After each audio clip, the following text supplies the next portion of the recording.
name Stonewall, which apparently now goes around the world with its special meaning of GLBT liberation. Uh, I lived in what is known around the world as sort of an artist open community, Greenwich Village, part of New York City. The first time I heard of Stonewall, I was walking down the street with Father John, who at a later point became my companion in life. We didn't really pay attention to it at the moment we heard about it, and it was the beginning of the riots only about what 3, 4, 500 feet away. We were going on one part of the street, and they were on the opposite side, and we, you know, we're still living in an older America where you had very few civil political rights and certainly no religious rights. Civil rights weren't there for people who were GLBT. It just that's what the society was like then. We, although we didn't take part in the very first two uh, Stonewall riots, we were there and didn't know what was going on. But after those first 2 days were over, it was like, well, you could compare it to the civil rights movement or other major movements in America. We felt that the world had changed. In fact, I remember saying, I'm free, and I'm never going back. And that's exactly what happened. That was the spirit of Stonewall.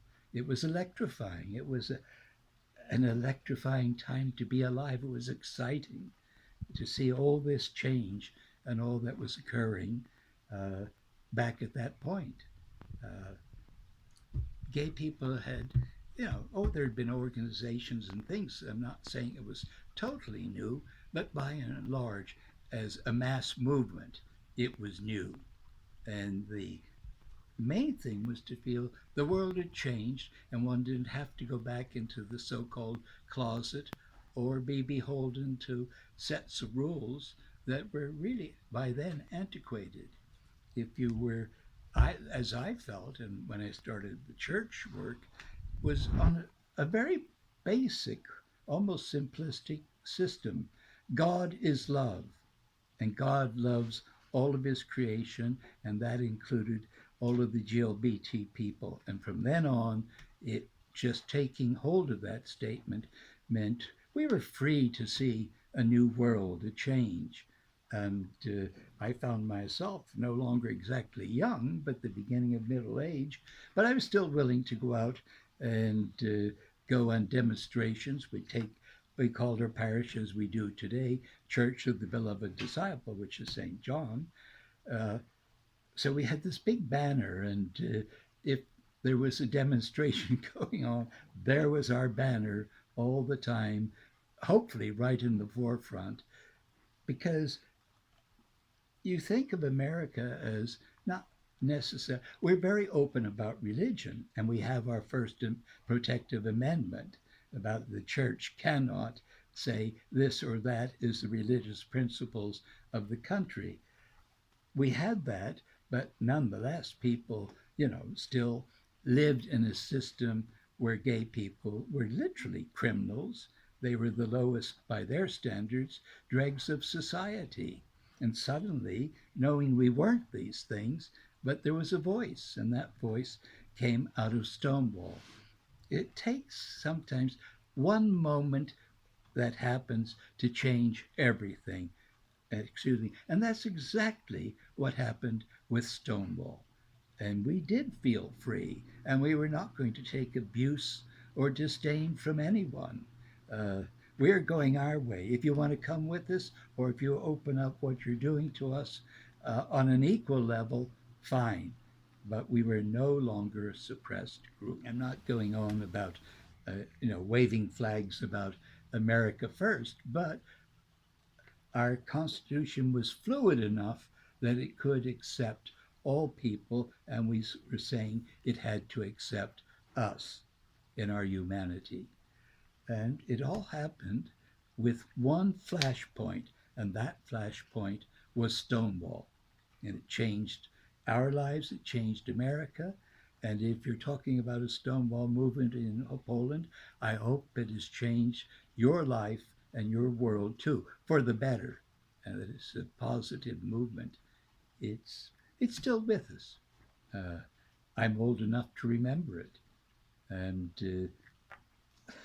I was a youngish priest, but I was entering into middle age, and you think, well, if someone gets towards that age, into their 30s and so on, they're going to be set. But no, no, it was too exciting, too liberating, and too nice a new world. And so we're saying, okay, this is our part of it. Take it or leave it. Uh, there's a phrase, I don't know how well it would sound in Poland, but people in that early movement would say, we're here, we're queer, that's it. Our biggest problem in the last few years is one of what do we do about uh, not the lesbian or bisexual, but about the person who's transsexual.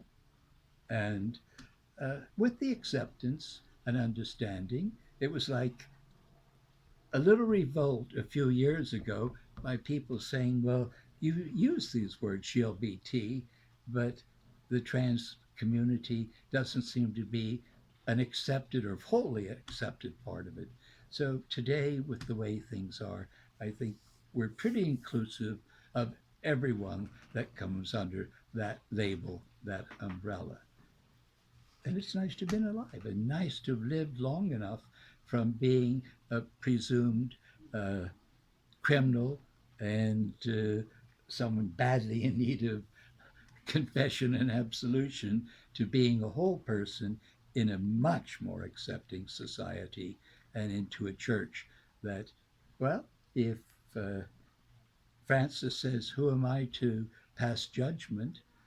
Well, here we are. We hope that in the established Roman Catholic Church, they will see that it's time to stop judging in these man made ways and that are not Christian and are not open to the love of God. Basic principle is in life is how much do you love? Uh, the basic phrase, summation of our faith is to love God, love our neighbor as we would love ourselves. And if you accept God, you can accept your neighbor and hopefully accept everything positive in your own life. That's simply, uh, it's a jumping off point in America. I don't know his saying, who am I to judge? But we have had a lot of freedom here. And we say, well, don't judge us any longer, but kind of look at us as part of the stream of God's people, as human beings with their own rights, their own dignity, and their own worth. So, and so much of that came from Stonewall. It needed a flashpoint. There were good things bubbling up, but it came to critical mass with Stonewall, and that changed our lives and our world for the good forever.